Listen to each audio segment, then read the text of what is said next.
But you know, I'm excited. I'm a little nervous about people's reception of it, but what are you gonna do? Just put something out and hopefully it catches.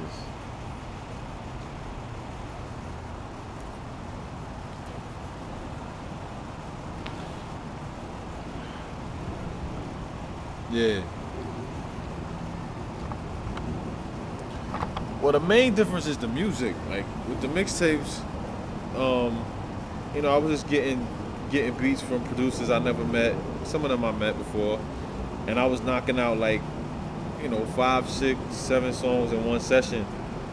Um, Not really rushing because I take time with the creation of it, but when I'm in the booth, I just kind of just go in and just do what I do, and I wasn't like taking time and really getting the music um, to that level of where I really want things. Like I like music. I don't really like hip hop too much. Rap is cool, but I'm a music fan, so I like instrumentation. I like change ups. I like all types of kooky things that make a song a song. And a lot of times on the mixtapes, people don't want to really hear that. They just want to hear me rap and crap like that. So the most I could do was give them different concepts and let them know I'm not your average typical, just spitter rapping you to death. So that's one of the main differences. And I'm always trying to tell a story. So within the album, I'm telling a lot of stories within a bigger story. It's really about evolution of me trying to get better as a person. Um, it's also about my quest to live forever.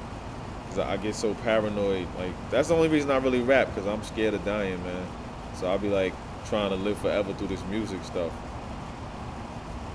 Yeah, yeah. So I stole the album title from a book that I read um, by Tanana Reeve Dude. It's called My Soul to Keep, and it was about immortality. It was a dude that was on the earth and was living forever, and it's a regular, it's a hot novel. It's like one of my favorite novels. I'm not really into novels. Like I read books that say something, tipping point, conversation with God, stuff like that. But when it was recommended to me, I checked it out, and it was about a dude that had a family, and they had no clue that this dude had been on Earth like since the days of Christ. And for me, I relate that to music in the sense of you take somebody like Michael Jackson that has changed so many lives with just his words and just entertainment. And as much as we may not think that's big, like it's a big thing to break down cultural, racial barriers because we're so separate as humans. So I figure if I can do a fifth or an eighth of what some of the people that inspired me do with music, then I've lived a full life. So I don't know if that answered any of your question, but I just be talking. Yeah, exactly. And a lot of people still aspire to reach what they've done.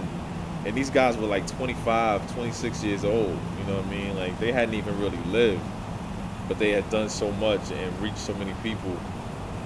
So, that I think that's the biggest difference with the mixtape. Of course, is I took more time with this. Um, the concepts are a little more, I would say, left field. Um, I'm just trying to incorporate a lot of the things that I didn't get to do before. I didn't get to say on the Virgin album when I was signed before, and yeah, that's about it. Cool, cool. Yeah,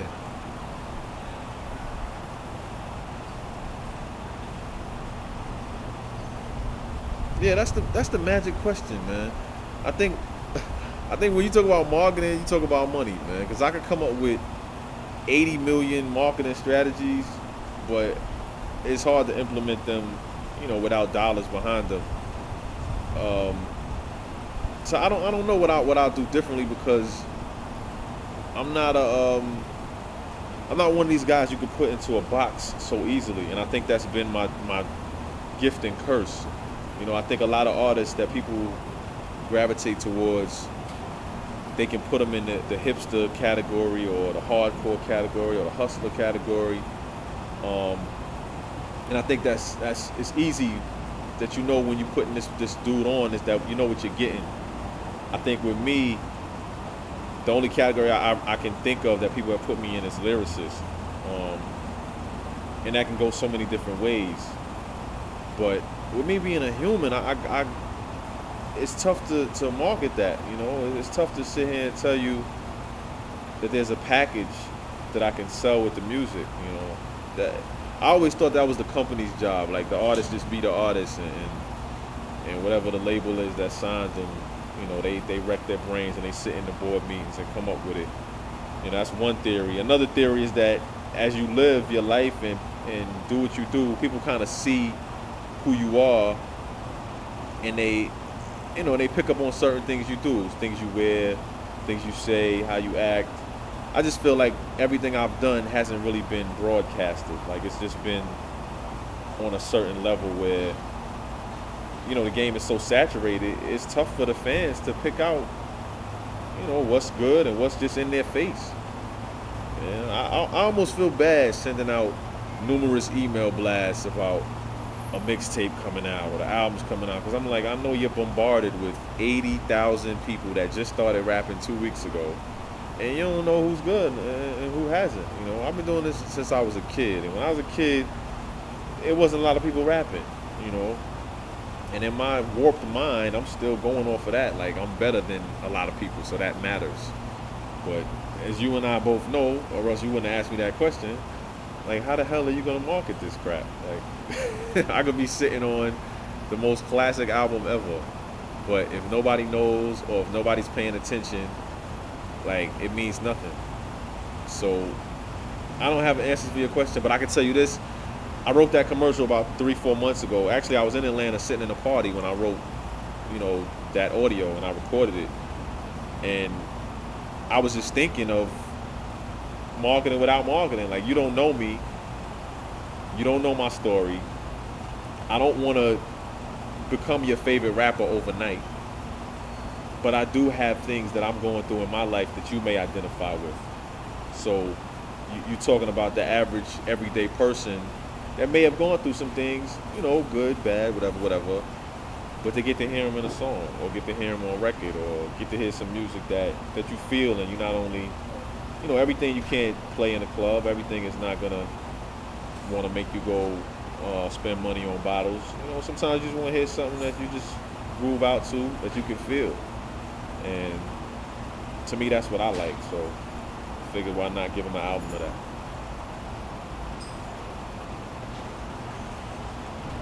Follow the Leader is, it started as a leak record that turned into a street single, and I don't even know what a street single is, but I guess that's like the single that you put out, but it's not really your single, because in case it doesn't do well, you don't want to be like, yo, that's my single.